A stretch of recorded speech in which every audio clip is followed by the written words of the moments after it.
नमस्कार भाइयों बहनों, जय माँ गायत्री। आप सभी का मेरे YouTube चैनल शुभकर माही अष्टों में स्वागत है।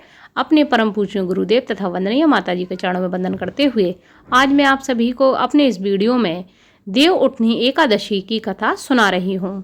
हमारे हिंदू धर्मशास्त्र में कार्तिक माह के शुक्ल पक्ष की एकादशी तिथि को देव उठनी एकादशी, देव उत्थान एकादशी, देव उठनी ग्यारस, प्रबोधनी एकादशी आदि अलग अलग नामों से जाना जाता है। ऐसा माना जाता है कि इस दिन भगवान विष्णु निद्रा से जागते हैं। ऐसा भी माना जाता है कि इस दिन के बाद भगवान विष्णु धरती पर आकर अपना कार्यभार संभालते हैं और इसी के बाद ही हमारे हिंदू धर्मशास्त्र में सारे मांगलिक कार्य शुरू होते हैं। हमारे हिंदू धर्मशास्त्र में देव उठनी एकादशी के पहले कोई भी मांगलिक कार्य जैसे शादी विवाह इत्यादि नहीं होते हैं। देव उठनी एकादशी के बाद हमारे यहाँ शुभ कार्य प्रारंभ हो जाते हैं। प्राचीन समय की बात है कि एक राज्य में राजा और वहाँ की प्रजा एकादशी का व्रत रखते थे। प्रजा तथा नौकर चाकरों से लेकर पशुओं तक को एकादशी के दिन अन्न नहीं दिया जाता था।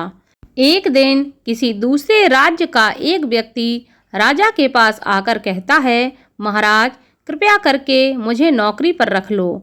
तब राजा ने उसके सामने एक शर्त रख दी कि ठीक है, रख लेते हैं, किंतु रोज़ तुम्हें खाने को सब कुछ मिलेगा, पर एकादशी के दिन तुम्हें अन्न नहीं मिलेगा।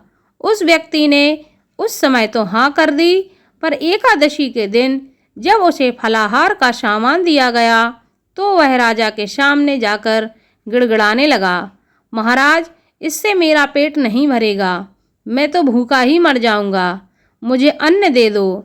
राजा ने उसे शर्त की बात याद दिलाई, पर वह अन्न छोड़ने को राजी नहीं हुआ। तब राजा ने उसे आटा दाल चावल आदि दे दिए और नित्य की तरह नदी पर जा पहुंचा और स्नान करके भोजन पकाने लगा।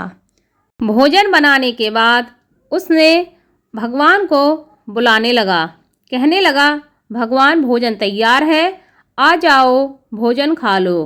उसके बुलाने पर पीताम्बर धारण किए हुए चतुर्भुज भगवान राम वहां आ पहुँचे तथा प्रेम से उसके साथ भोजन करने लगे। भोजन करके भगवान अंतर्ध्यान हो गए तथा वह अपने काम पर चला गया। 15 दिन बाद अगली एकादशी जब आई तो वह राजा से कहने लगा कि महाराज मुझे दुगना आटा देना। उस दिन तो मैं भूखा ही रह गया।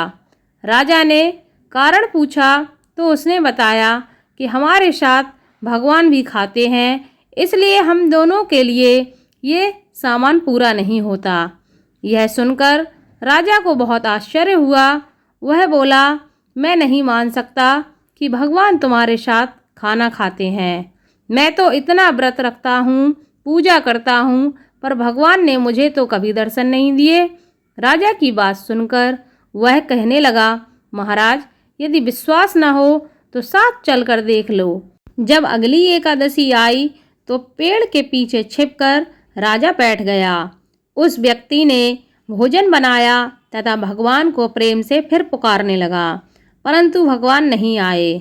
अंत में उसने कहा, हे भगवान यदि आप नहीं आए तो मैं नदी में कूदकर अपने प्राण दे दूंगा। लेकिन भगवान तब भी नहीं आए। तब वह अपने प्राण त्यागने के उद्देश्य से नदी के तरफ बढ़ा।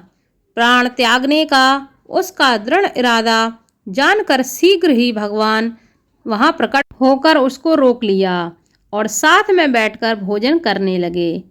खाना खा पीकर वे उसे अपने विमान में बिठाकर अपने धाम को ले गए।